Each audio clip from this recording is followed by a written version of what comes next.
At exactly 2:17 a.m., Ian's phone lit up in the dark room, breaking a silence that had already begun to feel heavy. He wasn't asleep. He hadn't been sleeping much lately.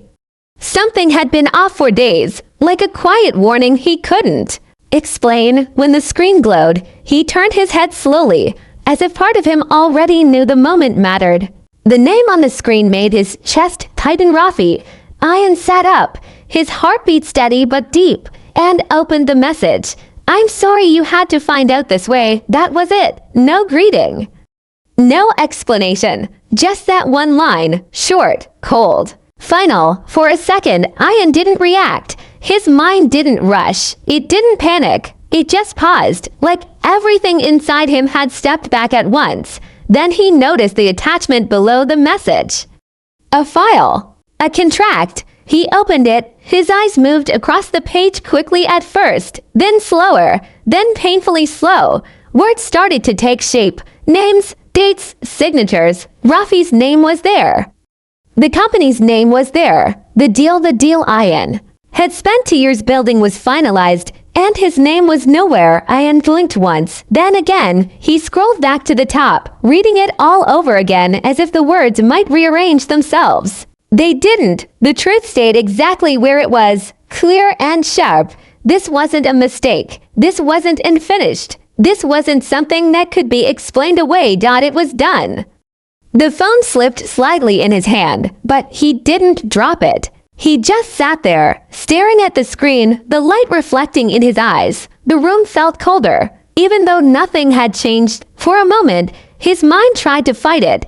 It reached for reasons. Maybe Rafi had been forced into it. Maybe there was pressure. Maybe this was temporary. Maybe, but the message didn't support any of that. "I'm sorry you had to find out this way." That wasn't the message of someone who planned to fix things. That was the message of someone who had already made their choice. Ian exhaled slowly and leaned back against the wall. His thoughts began to move, but not in chaos. They moved in a straight line, connecting moments, small details that had seemed unimportant before. The missed calls, the delayed replies, the meetings Rafi had said were nothing serious. The way he had stopped sharing updates. It had all been happening in front of him. He just hadn't seen it. Or maybe he hadn't wanted to see it. Ian closed his eyes for a second, then opened them again. The room felt too quiet now, the kind of quiet that presses in from all sides. He stood up and walked to the window, pulling the curtain aside slightly. The street outside was empty still, like the world had paused without asking him. He looked back at his phone. No new messages. No follow-up. No explanation. Just silence. He opened the chat again and typed Rafi's name into the search bar, scrolling through their old messages, conversations filled with ideas, plans, late-night jokes, and long discussions about the future. It had all felt real. It had all felt solid. They hadn't just been business partners. They had been closer than most people understood. Ian remembered the first day they met. A small office, shared space, cheap desks. They had started with almost nothing, just a plan and a lot of belief. Rafi had been the louder one, the one who talked fast and thought big. Ian had been quieter, more careful, but just as committed. They balanced each other. At least that's what Ian had believed. He scrolled further down the messages, stopping at a voice note from months ago. He played it. Rafi's voice filled the room, relaxed and confident. "Trust me, Ian. We're building something big. We stick together, no matter what." Ian stared at the screen as the message ended. No matter what. The words felt different. Now lighter, empty. He locked the phone and set it down on the table. But the silence didn't leave. It stayed there, pressing in, demanding attention. Ian walked back to his desk and sat down. Papers were scattered across it, notes, drafts, outlines of the deal. His work, their work, not just his.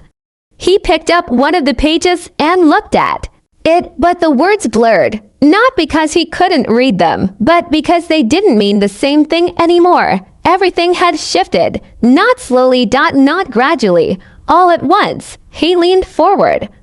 resting his elbows on the desk, his hands loosely clasped. His breathing remained calm, but there was something else inside him now. Something quiet, but strong. It wasn't anger. Not yet. It was something colder. Understanding. Rafi hadn't made a mistake. He had made a decision, and he had made it alone.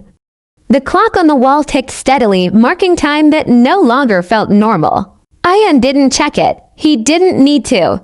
The moment had already stretched beyond minutes. He reached for his phone again and opened the contract one more time. This time, he looked at it differently. Not as someone hoping for a flaw, but as someone searching for truth. He read every line, every clause, every detail, and with each word, the reality became clearer. Rafi hadn't just taken the deal. He had prepared for this. Carefully. Quietly. For how long? Ian didn't know. That question stayed unanswered, but it didn't change anything.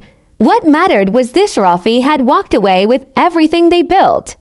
And he had done it without looking back. Ian placed the phone down again. Slower this time. He leaned back in his chair and stared at the ceiling. The same ceiling he had been looking at before the message came.